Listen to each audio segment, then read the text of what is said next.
and how it's affected by the fact that an atom can have multiple electrons now instead of just one, and there can be multiple protons in the nucleus. Although, that's a story for another time, as they're basically all concentrated into one little group by the strong force. So you can essentially treat it as one giant proton, and there's no trouble there. But there's something more important than atoms, more important than molecules, in fact, entire solids. Solids are big and hunky, and most importantly, any macroscopic solid, like this chalk over here, contains at least an Avogadro's number of atoms, if not more. So, how do we deal with such large amounts of atoms, which in turn means such a large amount of electrons? Well, that's what today will be spent discussing. First things first, let's assume that we just have an electron solid. It's a solid where a bunch of electrons are just bouncing around. If you can say they're bouncing around because they don't have any actual tangible position.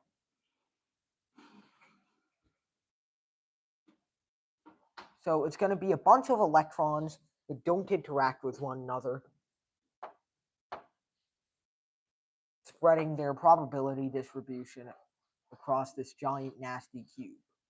In effect, the wave function for this will basically just be the wave function for one electron bouncing around in an infinite square well, but repeated as many times as there are electrons inside. So that gets pretty boring. But we still haven't actually solved the infinite cubic well, so let's do that really quickly, because we'll need it for our second layer of approximation. So what is the infinite square well in reality? Well, the infinite square well will just push you away anytime you try to come out, no matter how much velocity you come into it with, which means that there must be an infinite amount of potential being applied at the border. The potential is going to have to look like the infinite square well that we used a while ago. Infinite walls on the outside so that anything within is constantly stuck. So that means that there's got to be an infinite barrier everywhere outside this little rectangular prism.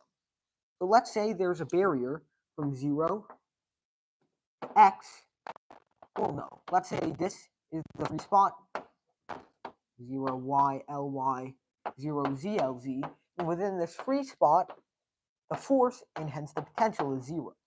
And anywhere outside it, the potential is infinite, of course, to prevent anything from escaping. So now we have a good model of what the infinite cubic well looks like. Can we actually solve for, the solutions? Can you take a guess at what the solutions are going to look like? Well, recall that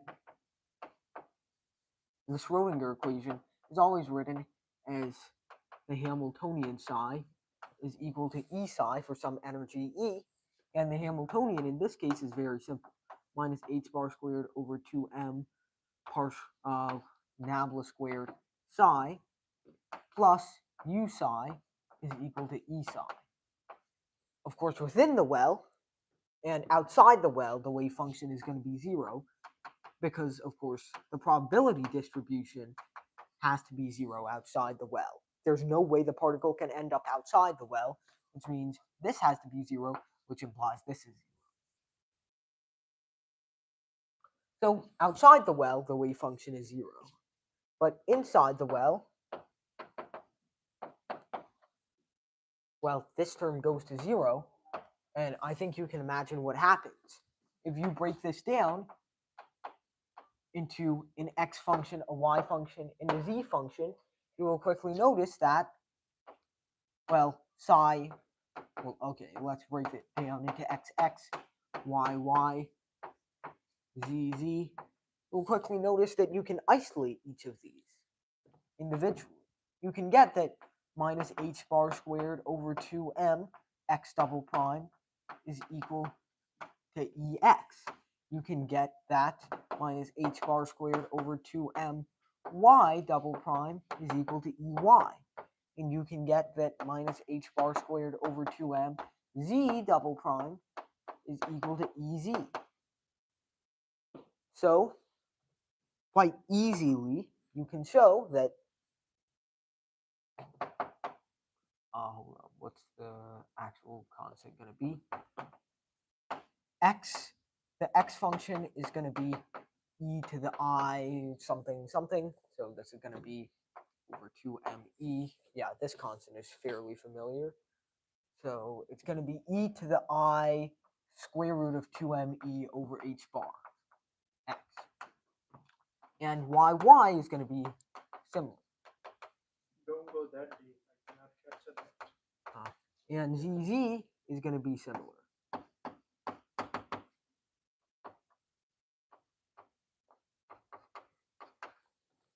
Which means that at the end of the day, the total solution should be fairly simple, right? Psi is equal to, well, inside the cube, or the rectangular prism, I don't know, it's going to be e to the I square root of 2me over h bar times x plus y plus z. And of course, outside the cube, it's going to be 0. So of course, now we have to actually normalize it. And we also have to take into account initial conditions. Remember that the corner of the cube is not actually in the cube. We said that before. These are not less than or equal to signs. They are strictly less than signs. So the corners are not inside the cube, which means that the ball cannot ever hit the corner, which means that the wave function at the corner has to be equal to 0. So what does that tell us? Well, I mean, along any plane where x is equal to 0, the wave function has to be 0. Along any plane where the y is equal to 0, the wave function has to be 0. Along any plane where the z is equal to 0, the wave function has to be 0. And that sets a bunch of, if we want a continuous distribution, which we definitely want if we want this to mean anything, we definitely need psi of 0, ab, or x. X of 0 has to be equal to 0, y of 0 has to be equal to 0, and z of 0 has to be equal to 0. Where x equals 0, y equals 0, and z equals 0. So what does that tell us? Well, e to the I square root 2me over h bar. This is not the whole story. The real solution would be something like a trigonometric linear combination, an, or let's just call it a. Well, it's going to be for x. So ax,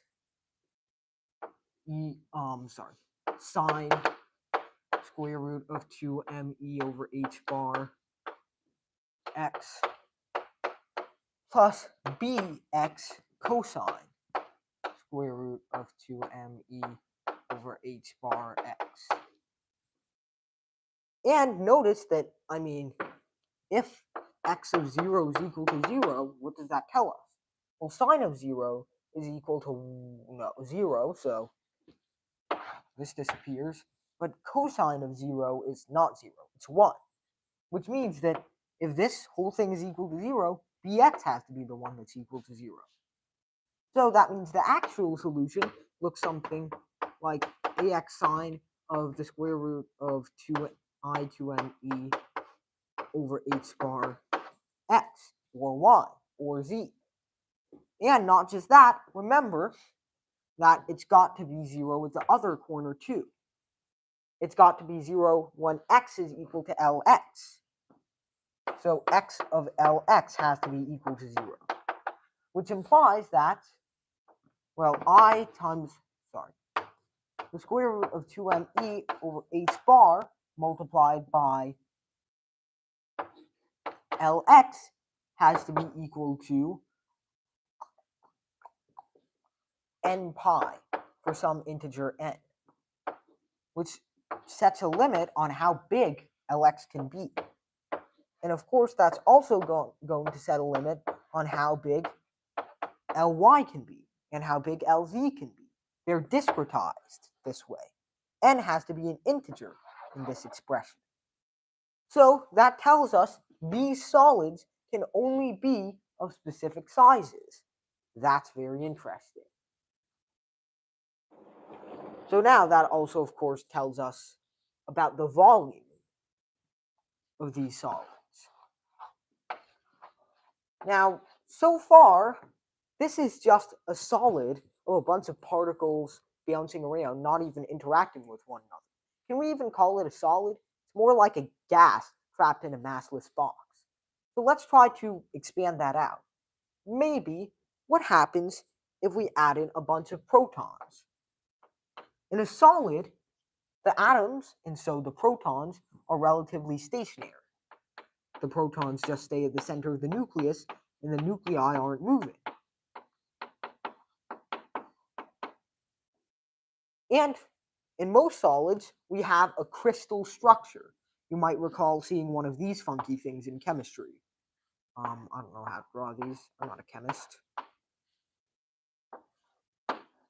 A totally regular structure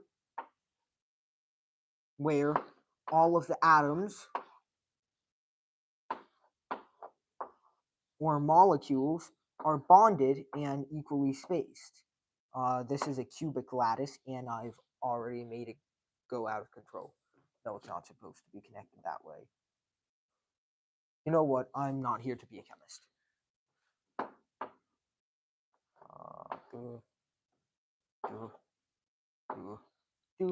And so on and so forth. We have these sort of crystal lattices where the atoms are evenly spread. Now, of course, they're not actually evenly spread because outside this box, there are no atoms, or the atoms that are there are a lot less dense, or they have some different properties. The solid does not go on forever. Those edge effects will have a pretty big effect on us, but we'll wait till later, and we'll see why later. So, what do we do with this? Now, what I'm going to do is take what we call a Dirac comb. Yes, he was very fashionable.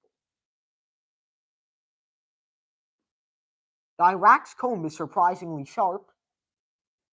Surprises me how he didn't cut his hair with this, or cut his head with this, because it's just a bunch of delta functions, regularly sprinkled at intervals. I mean, then again, he made the delta function himself. It's literally called the Dirac delta function. So maybe this is what he found comfortable to comb himself with. Who knows? So, this is the Dirac comb, and it's essentially the model that we're going to be using for these guys. Mostly because we're assuming these electrons now, no, gotta be a better one.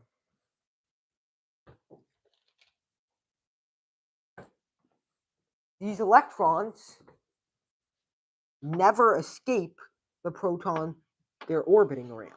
They stay in their atoms forever. And of course, that's not true. There's the whole reason why bonds exist. But for now, we're going to assume all these atoms are stationary and only interacting with themselves, not one another.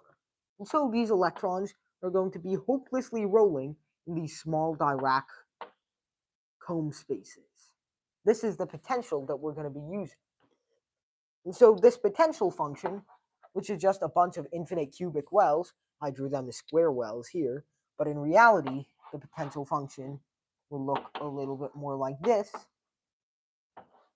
A little bit scary, isn't it? Especially when you realize these are infinitely sharp. No, it doesn't actually look like that. It would look something more like this.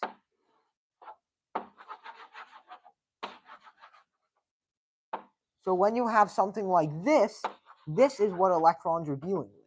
They're basically being kept in their own small cubicles, each trapped in here.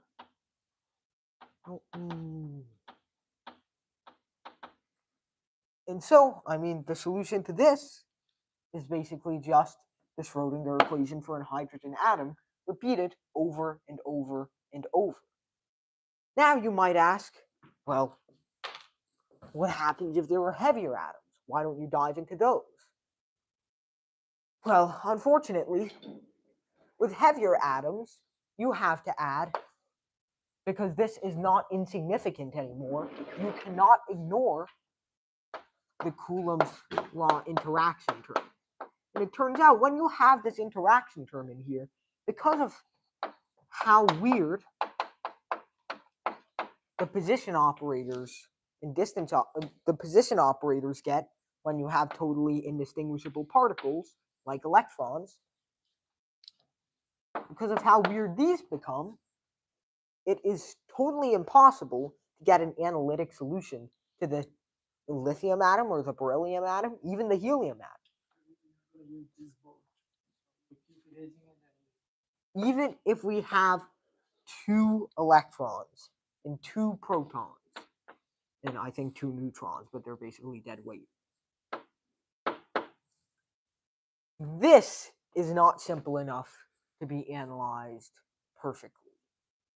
There are some approximations, but they're beyond the scope of what I plan to do in this series.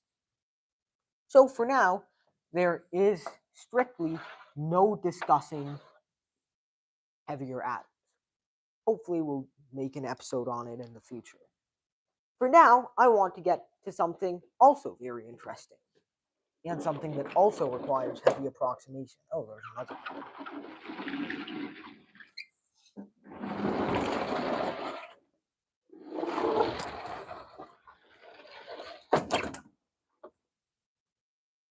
Okay, here's what we're going to do.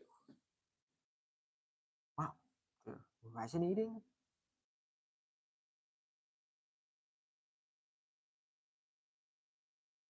Okay, cool.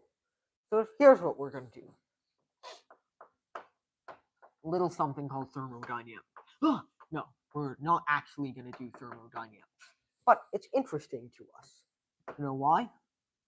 Thermodynamics is interesting because its alternative name is statistical mechanics.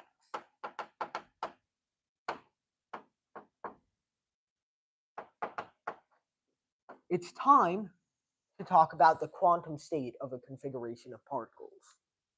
Let's say we have particle 1, particle 2, and particle 3. Not to be confused with thing 1, thing 2, and I don't think thing 3 exists, so we'll ignore it. What are you doing? Put your shoes on. Okay. We have 1, we have 2, and we have 3. So, let's say that with what we did in the past, because of what we know now, their energies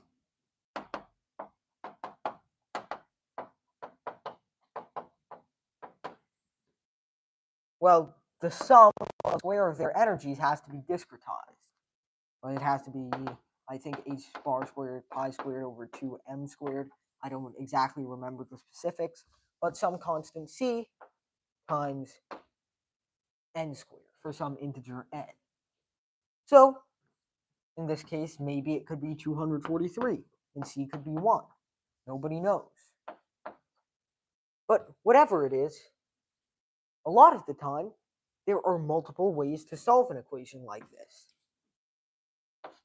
I mean, even with a squared plus b squared is equal to c squared, sometimes if you have like 3, 4, 5, and 5, 12, 13, and you multiply 5 by 13, that's 65.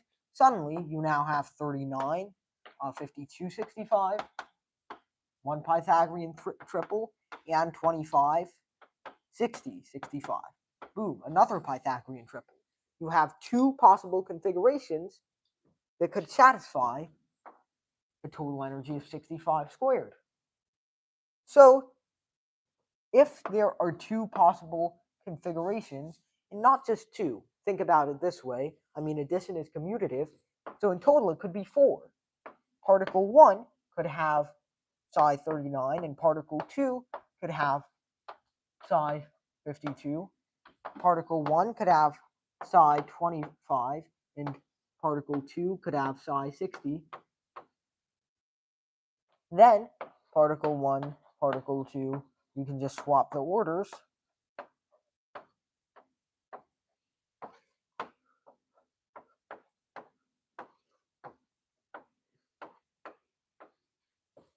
And bada bing, bada boom, you already have 4 possible states. The question now is which one of these is the most likely? Now, thermodynamics totally throws off that question. Hopefully, we'll be able to talk about it sooner or later. But if there's absolutely no entropy, no thermodynamic energy in the equation, these 4 are all equally likely. Or are they? You see, that is correct if these 2 are distinguishable particles. Unfortunately, as you now know, things are not that simple.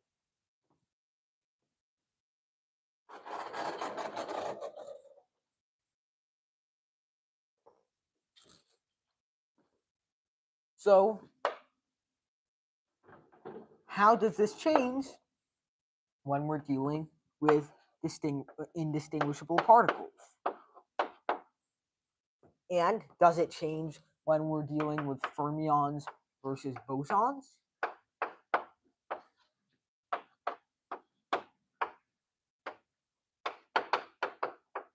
Well, it's time to talk about probability and combinatorics. So, let's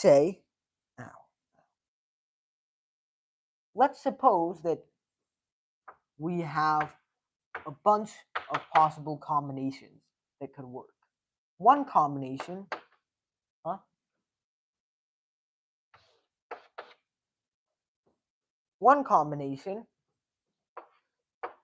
has 3 values that are the same and 3 values that are distinct. One has 2 values that are the same and 4 that are distinct. One has 5 values that are the same and 2 distinct. Showing how many there are of each is a problem unresolved by number theory. But showing the probability of each one, once you know them all, is something very much resolved by probability theory. So how do we go about it? Well, with indistinguishable particles, it's actually unexpectedly easy. All you have to know is that, you don't really care about the permutations of the particles. Reality has to be the same, whether they're in the same order or they're not in the same order. You know they can't, and you also know they can't ever share the same quantum state, which means this guy and that guy are out of the picture for indistinguishable fermions. Bosons are a little bit more tricky. So, at the end of the day, the number of possible arrangements comes down to a simple factorial for however many particles there are in the set. Meanwhile, with bosons, things get a little bit more tricky. How many ways are there to arrange this? It is time, fellows, to break out the stars and bars. One way that probabilists have devised in order to count how many different ways a bunch of particles can be separated into a bunch of different groups is through the stars and bars method. Or let's say with the circles and lines method. Let's say I have 6 circles and 3 lines. Then I can randomly arrange the lines any way I like within the circles.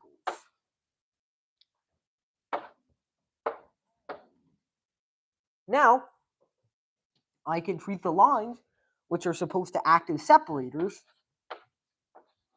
into the 3 groups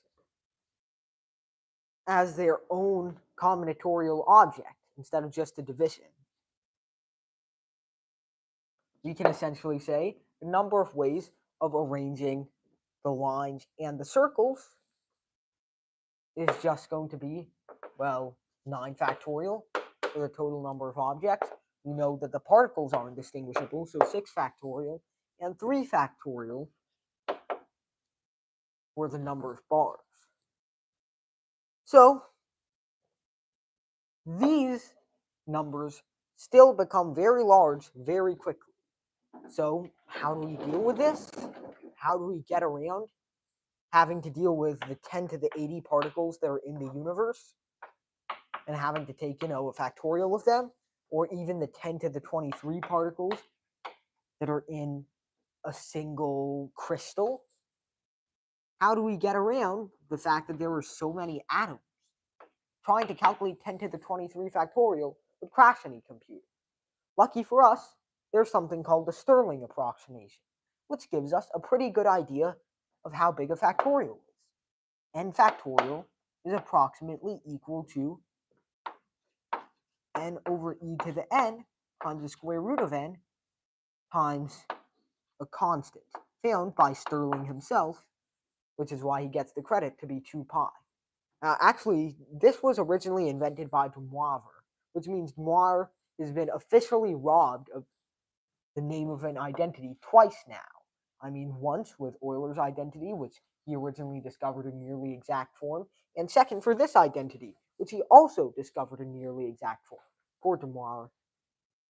But oh well, we're not here to talk about him. So this approximation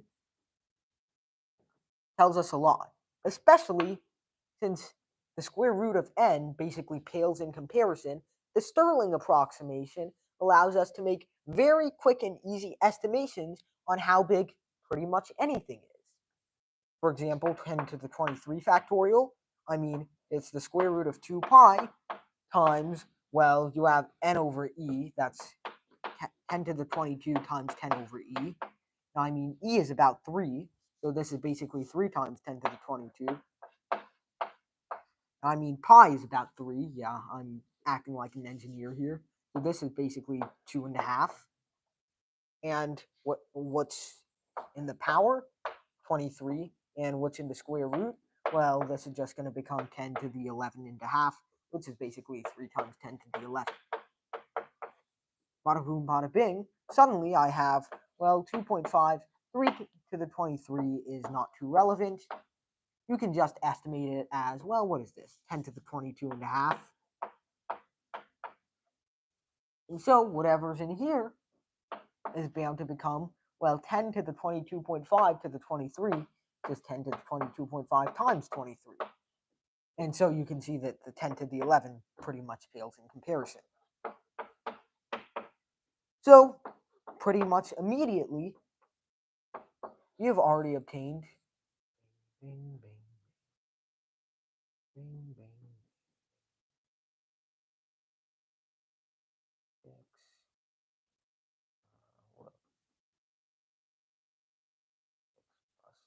Let's just go with